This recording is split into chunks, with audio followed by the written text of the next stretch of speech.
It's a lot of great people. Lots of great people on bus. I love London. London falling down. Well, I just got to tell you that you better bet your match. Because I also do a Donald Trump impression. Jamie Foxx, the greatest Fox in the wilderness. Great guy. Yes. Do you have the yell? It's a lot of great. There. You gotta get the yell. They tried to give me the virus. You know what he does there? I beat the virus. They tried to give me. You know what I'm saying? He just turns into people. He just turns into people. It's That is amazing. so good. I love her. Have you ever seen his She's rock? African. I love her hair. Can we? She's African. I Love love his. her. I love his sweater. He's got a great sweater. He's got a great. Excuse me. They tried to give me the virus. They tried the virus. Jamie Foxx hat einfach getan, was niemand erwartet hat. Er nahm das Mikrofon und entfesselte eine brutale, hemmungslose Schimpftirade. Direkt zu Donald Trump. Was als unbeschwertes Geplänkel begann.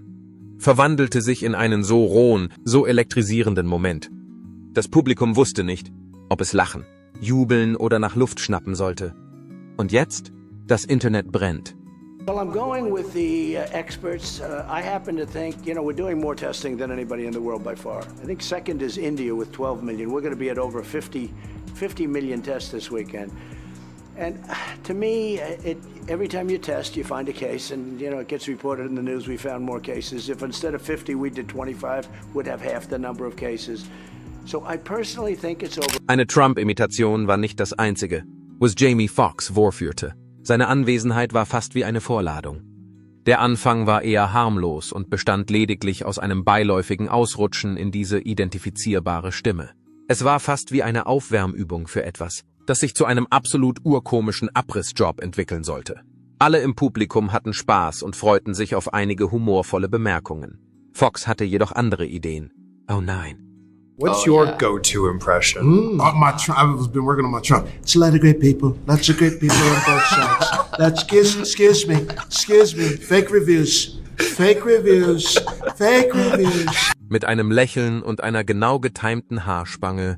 Denn seien wir ehrlich, eine Trump-Imitation ohne Haare ist einfach nicht vollständig. Als Fox seinen Monolog begann, war er so erschreckend genau, dass die Hälfte der Menge noch einmal nachschauen musste.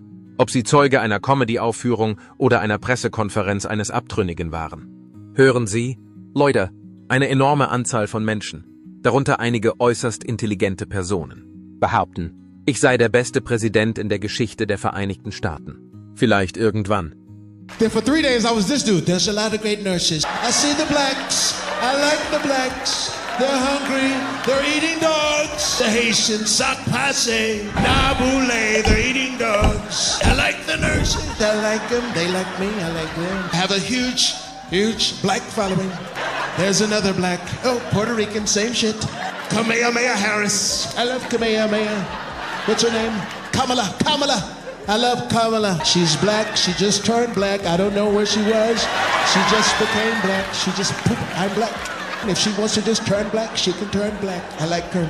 Because she's black and she's Indian. I like that. I like it. Hey, for real though, and Indian. Huh. Lincoln wird von einigen erwähnt, obwohl er keine Hotels besaß. Nicht glücklich. Die Menge jubelte unisono. Nicht nur die Worte waren das Problem. Es waren der Rhythmus, die Pausen und die Handbewegungen, die den Eindruck erweckten, als seien sie direkt von den Überwachungskameras in Mar-a-Lago aufgenommen worden. Dann brachte Fox die Dinge auf die nächste Stufe.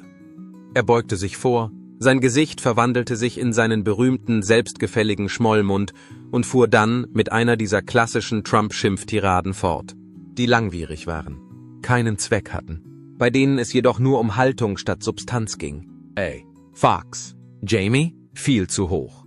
Jeder ist sich seiner Identität nicht bewusst. Leute. Sie sagen mir, Sir, dass er nicht so humorvoll ist. Ich habe Leute, fantastische Leute, die großartigsten Leute, und sie erzählen mir alles. Ich bin mir bewusst, dass es eine schreckliche Sache ist.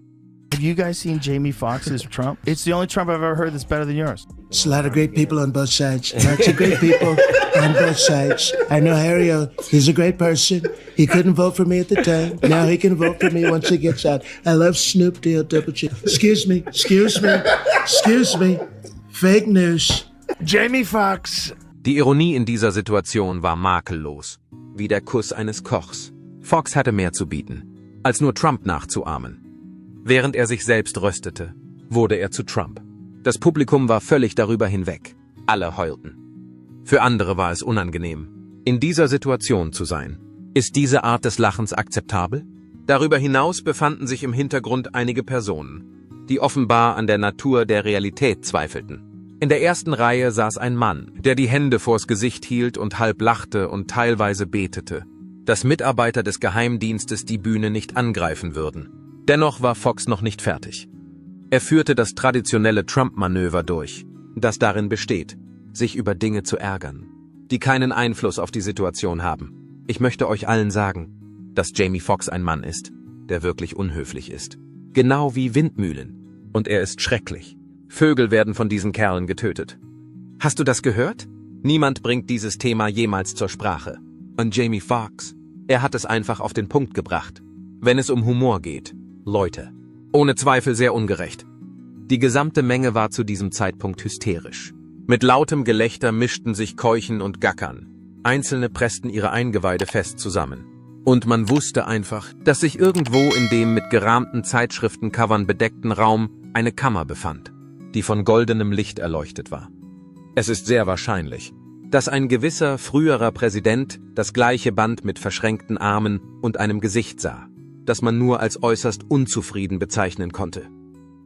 And then Trump. It's a lot of great people on both sides. I love Cameron. I love Cameron Diaz. She's great. I love all of her movies. I love Charlie's Angel. I feel like I'm a Charlie. By the way, the best Trump I've ever seen. Excuse me, fake news. Darüber hinaus geschah dies, bevor Fox überhaupt begann, die echten Zinger zu liefern. Seine Faszination für Golf, seine Bräune und das Geheimnis, was wirklich in diesen McDonald's-Taschen enthalten ist, die er normalerweise auf Air Force One mitbringt, waren alles Dinge, über die er noch nicht gesprochen hatte. Das Publikum konnte es mitnehmen.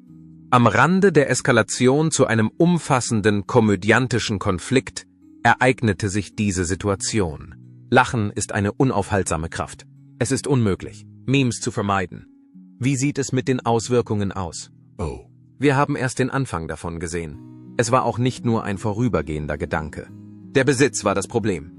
Sobald Jamie Foxx anfing, Trump-mäßig zu sprechen, hatte man das Gefühl, als würde die Realität selbst aus den Fugen geraten.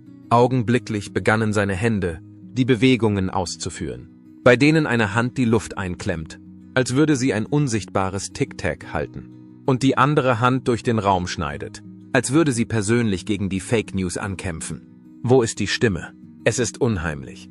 Es lag nicht nur an der Musik, man muss auch den Rhythmus berücksichtigen. Er hat diesen seltsam auf- und ab singenden Rhythmus, der jede Aussage so klingen lässt, als würde er entweder das Ergebnis einer Reality-Show verkünden oder erklären, warum Windmühlen eine Bedrohung für die Demokratie darstellen. Fox war so gut darin. Bitte seid alle aufgepasst. Ich bin der beste Impressionist, den es gibt. Okay? Aber Jamie Foxx? Manche halten ihn für den größten aller Zeiten. Das sagen viele Menschen, darunter auch äußerst intelligente Menschen. Die Leute im Publikum keuchten. Hello, everybody. Sir. My first day at McDonald's. I'm looking for a job. So, if you don't mind, I want to work the French fry counter. I love salt. Wait a minute, I spilled some. I'm very superstitious. You take it for granted. You say, give me French fries. I'll never forget this experience. I always figured somebody stuffs them in with their hand, and I don't like that. And they don't do it that way. You never touch them. It's really great. You thought the fries come out of the boiling oil. And the workers making that sweet, sweet $4.25 an hour just reach in and go, ah! Ah! Hier hat Fox jedoch die Dinge auf eine völlig neue Ebene gebracht. Er versuchte nicht nur, Trump nachzuahmen, sondern dachte auch wie Trump. Er war in der Lage, ganze Schimpftiraden mit einer Art wilder Logik zu improvisieren, die viel zu echt zu sein schien. Es wurde genau das richtige Maß an Selbstsicherheit und Unsinn an den Tag gelegt. Die Leute sagen, dass es mir nicht gelungen sei, die Wahl zu gewinnen. Aber haben Sie die Stimmen gesehen? In der Tat atemberaubende Stimmen. Große Stimmenzahl. Einige der beeindruckendsten Zahlen. Und wenn Sie etwas wissen wollen, Jamie Foxx ist sich dessen bewusst. In Ordnung? Für ihn ist es das nicht. Die Leute lachten nicht nur, sie machten sich auch Sorgen. Es war beunruhigend, die Genauigkeit zu erfahren. Irgendwann vertiefte sich Foxx so sehr in die Rolle, dass man fast hören konnte, wie sich das Publikum fragte, ob es gerade eine Zeitreise in eine andere Welt gemacht hatte, in der Trump nebenbei als Stand-up-Comedian auftritt. Das lag daran, dass Foxx so weit in die Persona vordrang. Und dann tauchten natürlich auch die traditionellen Trump-Tangenten auf. Jamie Foxx ist ein wunderbarer Mensch. Aber wissen Sie, wer kein wunderbarer Mensch ist, das hat Hillary verdorben. Es ist wirklich schief. Ist es Joe? Sleepy? Der schlechteste Schläfer, den ich je gesehen habe. Absolut schrecklich. So Marco Rubio is now kind of a candidate on the rise. Some people are saying he's like Barack Obama. He actually compared you to Barack Obama at one point and said he said that like Barack Obama, you're not dignified or worthy of the office that you're seeking. He said we have a president now with no class. I'm just wondering what you think the comparison. Oh, was he the one that said that? What do you think of the comparison on Look, issues and leadership? I think he's highly overrated. I think he's an overrated. Foxx imitierte nicht nur Trumps Stimme. Vielmehr nutzte er die volle chaotische Energie, die damit verbunden ist. Die besondere Betonung völlig unpassender Begriffe.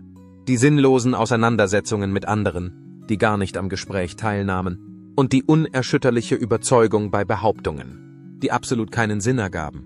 Lassen Sie uns außerdem das Aussehen besprechen. Es war Foxx, der den Schmollmund, das Schielen und den Ausdruck der Verwirrung zeigte, ohne dabei den Eindruck zu erwecken, nicht verwirrt zu sein. Sogar die Art und Weise, wie Trump steht, die leicht nach vorne geneigt ist und den Eindruck erweckt, als würde er versuchen, seine Umfragewerte in der Ferne zu sehen, wurde von ihm verfeinert. In diesem Moment hatte das Publikum völlig den Verstand verloren. Als sie lachten, schluchzten einige. Einige Personen schienen ihre Brust zusammenzupressen, als hätten sie gerade einen Geist gesehen. Was ist mit dem Internet? Bevor Foxx die Bühne überhaupt verlassen hatte, hatte er bereits Überstunden gemacht, um den Auftritt zu ausschnitten und zu merken. A lot of great people on both sides. Meet me at the Capitol. A lot of great people, unbelievable people. Losers. We have losers. They're losers. They're just losers. Und irgendwo in einem Luxusresort in Florida beobachtete Donald Trump, der einen roten Hut trug. Dies höchstwahrscheinlich mit verschränkten Armen und murmelte vor sich hin das Wort kurzsichtig. Aber die eigentliche Frage war, ob er es ignorieren würde oder nicht. Oder würde Foxx um 3 Uhr morgens einen Beitrag auf Truth Social bekommen, der ihm gewidmet und in Großbuchstaben geschrieben war? Im Leben gibt es 3 Dinge, die sicher sind. Von Tod und Steuern bis hin zu Donald Trump, der völlig die Fassung verliert, wenn sich jemand über ihn lustig macht.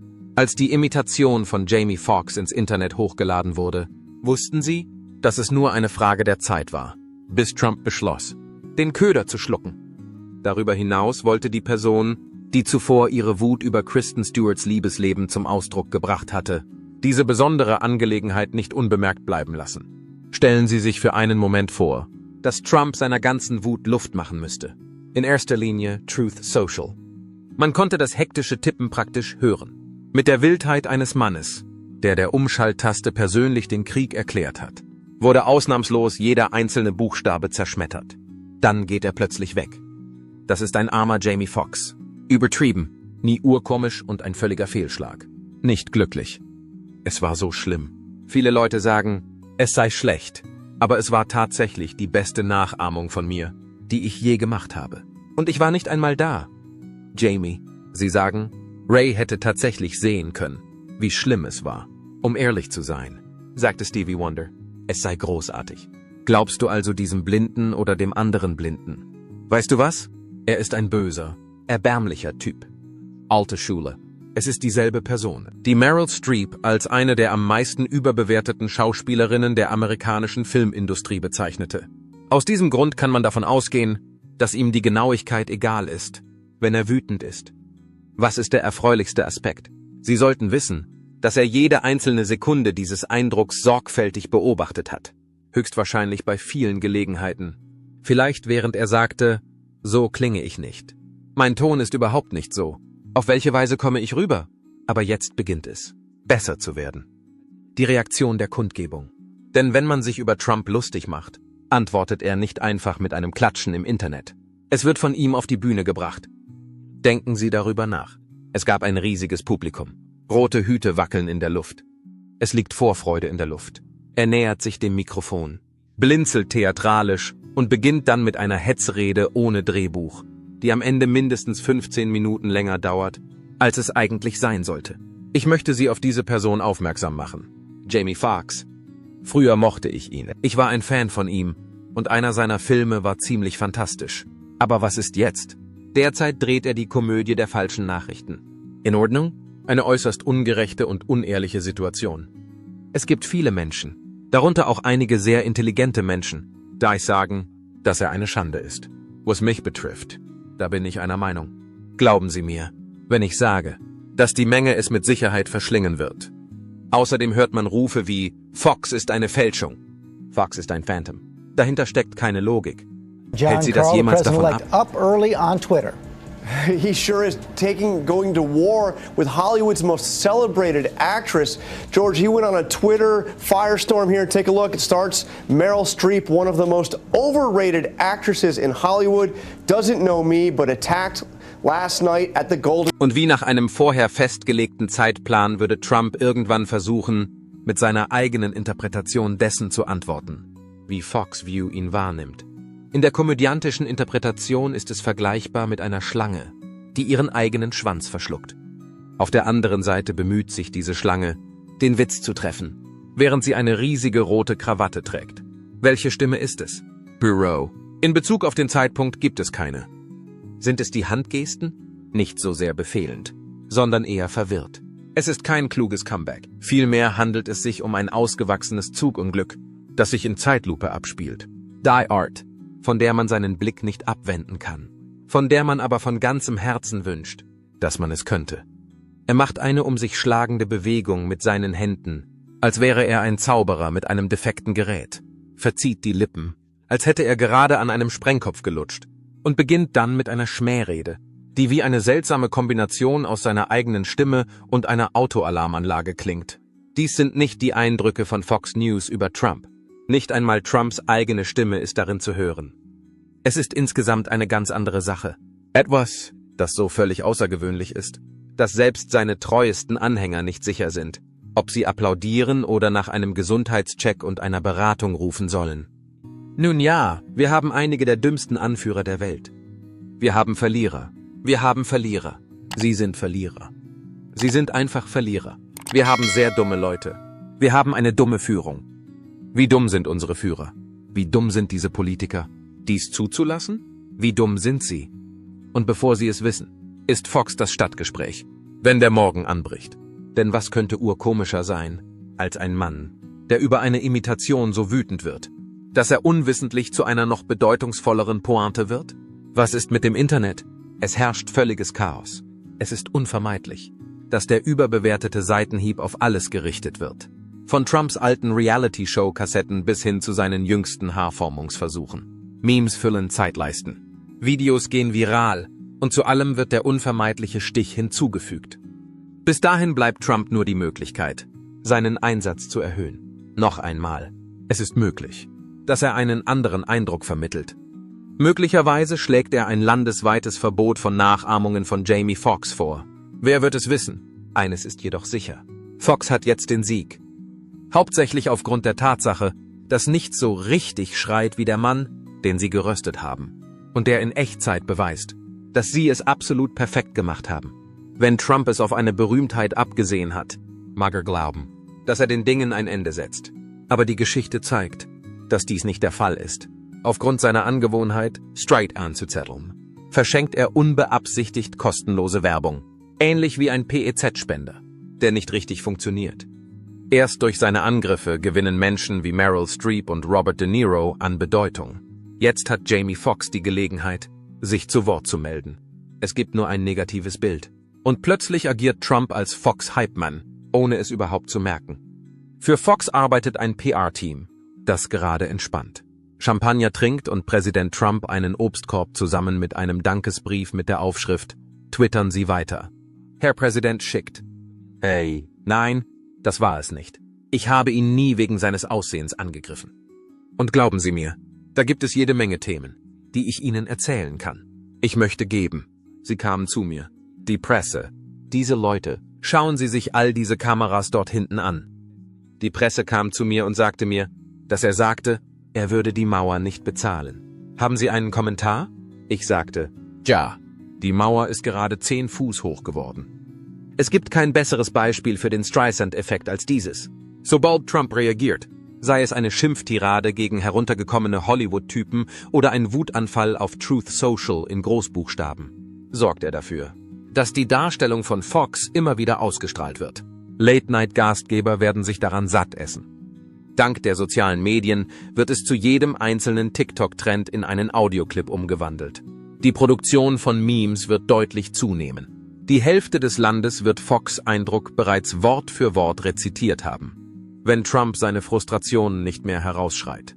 Ehrlich gesagt hat dies das Potenzial, die Karriere von Fox anzukurbeln, was als komische Stand-up-Routine beginnt. Die Viralgate hat das Potenzial, ihm ein neues Stand-up-Special, einen wiederkehrenden Platz bei Saturday Night Live oder sogar eine satirische Rolle in einem großen Kinofilm einzubringen. Ist es möglich, sich eine politische Komödie vorzustellen, in der Fox einen überlebensgroßen ehemaligen Präsidenten porträtiert? Die Verantwortlichen für die Vertragsgestaltung in Hollywood murmeln bereits, dass diese Person ihre Zeit wert sei. Während dies geschieht, strebt Trump mit jedem seiner Angriffe blindlings den nächsten Karrieremeilenstein von Fox an. Zu diesem Zeitpunkt muss Fox Trump einen Provisionscheck vorlegen. Denn ob es ihnen gefällt oder nicht, Trump hat gerade Jamies Nachahmung in ein kulturelles Ereignis verwandelt. Die Wirkung von Fox wächst proportional zum Ausmaß der Wut, die er zum Ausdruck bringt. Das ist auch die Ironie der Wirkung, die Trump hatte. Er verliert nicht nur Fäden, sondern treibt seine Gegner auch in die Höhe. Es ist unwahrscheinlich, dass Fox bis zur Lösung dieser Turbulenzen nur für seine Filme und seine Musik bekannt sein wird. Die Person, die Trump dazu brachte, so heftig zu schreien, dass er beinahe seine eigene Social-Media-App beschädigt hätte, wird hier erwähnt. Was denken Sie? Ist Jamie Foxx zu weit gegangen oder hatte er recht mit dem Thema? Schreiben Sie Ihre Gedanken unten in die Kommentare. Zum Beispiel, wenn Sie zu echten Gesprächen stehen. Abonnieren Sie für weitere Promi-Momente, die das System erschüttern.